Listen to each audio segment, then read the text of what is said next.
This video brought to you on behalf of grass. Touch it real good. Have you ever been here? There's a lake shaped a bit like the UK.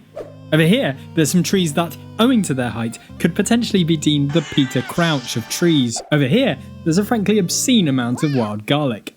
And here, there's a prison. How much do you know about kestrels? Because I know every fact about kestrels. A kestrel is the symbol of the London Loop, and I know this because I have walked the London Loop, 150 miles in 24 sections, though I did it in about 12 because I'm what's known as a rambling bad man. In this video, a rambling bad man, me, will tell you exactly why the London Loop is so important, how our footpaths are a bellwether of planning policy, and how all this informs Sadiq Khan's pledge to build on the Greenbelt, and the government's plans to shake the whole thing up. Oh, well, of course you must have lots of demands!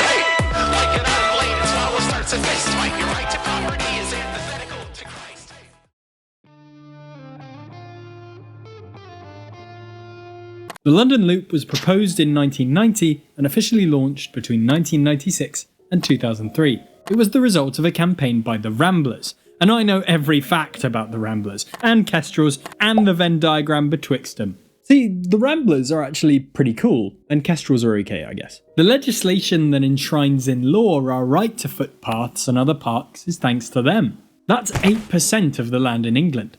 They also helped set up the coast path, and helped create the right to roam across the whole of Scotland. In Scotland, but not in England, it is technically legal to walk wherever your legs take you. Do not walk into the Lakewood Trident in it though. That is a bad hang. But in England, our rights have always been a little more curtailed. While you can ramble in downs, moors, coasts, heaths and some forests, that's your lot.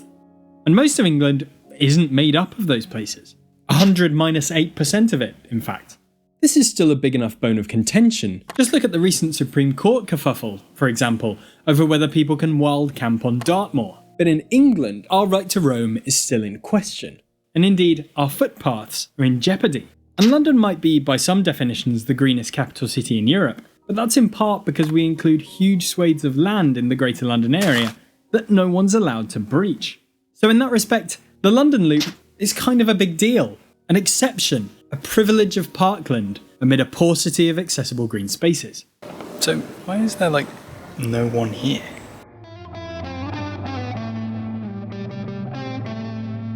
This is arguably the best signposted route in the home counties, except the Thames Path or the South Downs Way.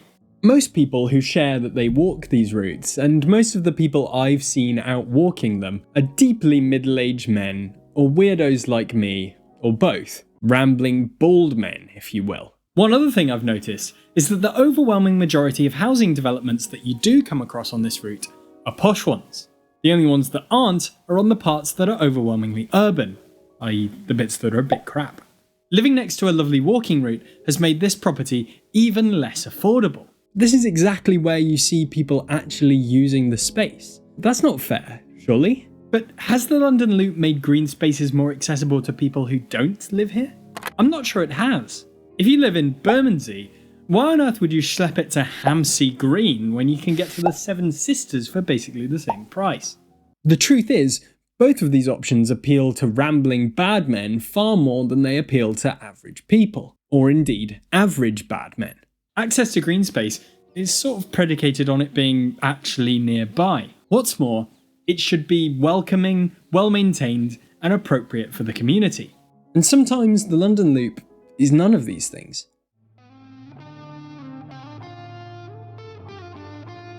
So right, another thing that I think the Ramblers and I have in common is that we both quite like clout. And a great way to get clout is to design a walking route all around London, even if it means you have to force ostensibly thousands of people to do a double back along a massive A road. This is far from the only example on the London Loop where, to fit its modus operandi, it has to make people do weird and unexpected things. The official route is occasionally shared with fly-tipping streets, industrial cul-de-sacs, and a dog that clearly wants me to feck off. Do you remember when I atted Tom Nicholas a while back? Well, please now allow me to at Jay Foreman. But what about those stations beyond Edgware? Is it such a bad thing they were never built? I think probably not. First of all, this green belt is lovely. Green, tranquil countryside with wildlife and nature and trees breathing lovely fluffy oxygen into our precious atmosphere. The benefit of not supposedly overdeveloping these areas on the edge of London was to give people better access to green spaces. But really, these areas are not half as accessible as they appear to be, and what green spaces do remain are A, hardly green, and B, blighted by noise from not one but several chonky ass roads. So if you make a point of stopping a development to preserve a green space, it means nothing if it's a green space that no one can get to, or a space that's covered by nettles, stiles, and God forbid a horde of angry kestrel. Can you imagine if every inch of the loop was like this? Because to be honest, it's probably the way things are heading. Now, this is where it gets political. Turn away now if you don't want to see me cite Ed Miliband, Beast Ipswich, or at another YouTuber. Feel free to leave a comment on your way out if you're also pro Silver Fox though. Right, here we go. The government recently changed its National Planning Policy Framework, or NPPF. There is so much stuff in this document. But the core things to pull out are that A, the government can intervene in local authority planning if they think the council are acting like so-called planning bad men, and B, the government introduced grey belt legislation to encourage development on the green belt predicated on certain scenarios. The issue is, the current definition of grey belt says absolutely nothing about walking or other access to nature. So even the parts of the green belt that do offer lovely Fluffy oxygen are under threat, provided they're not sites of special scientific interest, national parks, or so on. Sadiq Khan seized upon the grey belt legislation and came forth with his aims to explore building on London's greenbelt. Only the following day, investigative journalism outlet London Centric badgered him over exactly how this would work, and he insisted no gorgeous parks would be touched. But what of the greenbelt in the grey area that isn't grey belt? Christ, that was confusing. Try again. If we build on the greenbelt, does that mean eating up the London Loop and access to nature like it? Or does it mean having more people living in easy reach of nature? The NPPF implies it'll be the latter, but as a rambling bad man, I'm not so sure.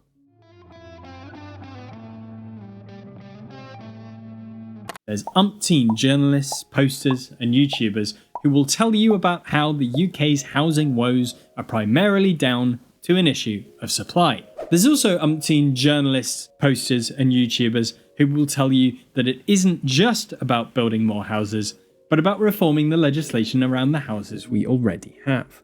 Now, that latter group is a number in which I count myself, but unfortunately we don't tend to do ourselves any favours. Just look at this Green Party member of the London Assembly cozying up to the Countryside charity. So famous for chatting shit, it had to change its own name to counter its own toxicity. Let me lay it out as quickly as I can, because this was supposed to be a video about lovely fluffy oxygen and not housing policy. The biggest issue with the build more bloody houses argument isn't that it's wrong per se, it's what third parties try and wriggle under the door that this argument leaves open. Basically, property developers don't do what we want, and implying they should be left to build gives them carte blanche. Moving beyond the lack of amenities or affordable housing, the most egregious threat wriggling on down there is loss of nature. A recent report, pending peer review, found that developers failed to meet half of the requirements to reduce biodiversity loss they were set when planning permission was granted. Of the 42 sites surveyed, they failed to install 100% of the expected bug boxes. Bee bricks! Not a single bee brick, lads! The second argument is about speculation. Private developers are nominally the key determinants of house prices, as they control most of the supply. As such, they have an incentive to hoard land and only release it for development when it is profitable. What's more, there's an implicit incentive for developers to build the most expensive properties possible, as this both increases their return and hence enables them to bid a higher price to develop on land they wish to buy. No, you did not misread that citation. Hell yes, I'm tough enough. But actually, the worst issue for me is that the encouragement to just build more bloody houses tends to set us up for a fall in terms of what actually gets built. I'm not talking about the cookie-cutter fairy tale shit in the suburbs, or the hack Norman Foster cack in town centres, although they are universally ass. No, it's not about what they look like, it's about how they're built. Here's an example. My hometown is currently undergoing a big new development. More opportunities to live in Ipswich. Now, I think the plan, in principle, is a great idea. New housing, new schools, more access to amenities, including green spaces. But the thing is, the local authority has absolutely no way to guarantee that plan actually happens. It has to leave all the details to the developers. And then, similar to environmental protection, simply hope the developers meet those expectations. Look, it used to be that the state built most of the homes in this country. The build rates for social housing were actually maxed out by the Tories in 1953. We built all kinds of council homes, not just for the poorest. But with the advent of the 70s, councils were actively disincentivised from building, and their planning offices were hollowed out of anyone who could hold a big ruler or one of those weird compass things. What little planning happened was outsourced to consultants for plans and developers for building. Then, Right to Buy ate half the social housing stock that was left by letting occupiers buy it up at knockdown rates. Yes, it was great to get on the housing ladder, but at what cost? Private developers have never reached the dizzying heights they were supposed to once the state left them to their own devices. When they've been asked to do anything at scale, they've created shoddy developments with insufficient affordable housing. Much as our planning system is often blamed for making property development difficult, it's definitely not helping that what's been built is often dross. Again, not just in terms of how it looks, but how it works. So we've got big state intervention in one direction, not building anything, and no state intervention in the other, master planning. We've moved the goalpost of our discussion such that property developers can repeatedly kick the ball into the goalkeeper's face. And we're all goalkeepers. So my argument is this. If you want to keep the London Loop open and see it benefit the people that it's supposed to be for, you need to maintain at least some of the green belt that is supposedly its core attraction. And if that's the case, you also need to be far more directive about the building you are going to allow to happen. My biggest gripe about the pro-housing lobby at the minute is that they seem to largely ignore the vested interests of property developers. As a group, they've been empowered for generations. Ever since the hollowing out of local government shifted the scope of planning policy from "we have a plan, who will lay the concrete," to "we don't have a plan, oh god, who has a plan, someone build something, build now." Outsourcing materials made sense. Councils don't usually own quarries. But outsourcing the whole process makes it far harder for councils to hold developers to account when they don't provide the outcome that councils want, or even offer it at the outset.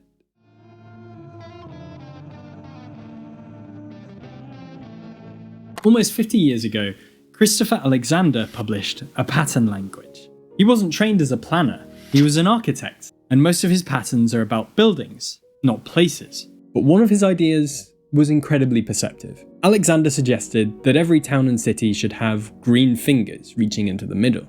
Open spaces and parks accessible to everyone, properly parceling out lovely, fluffy oxygen. That way, there'd be no distinction between living in the centre of towns and on the edge. There'd always be a genuinely green space within easy reach. This idea was also embedded in the Garden City movement, and it saw some actualisation in our new towns. It's also, accidentally, how Oxford and Cambridge have been kept. The issue is, almost every other town in England doesn't have a fair distribution of green space, especially at the edges. And it's exactly those edges that are going to see their character change if this grey belt gets developed. It's to be expected that the current planning system has made people resistant to property development and resentful to property once it's developed. It deprives us of the resources we need, and it restricts us when we try and take action.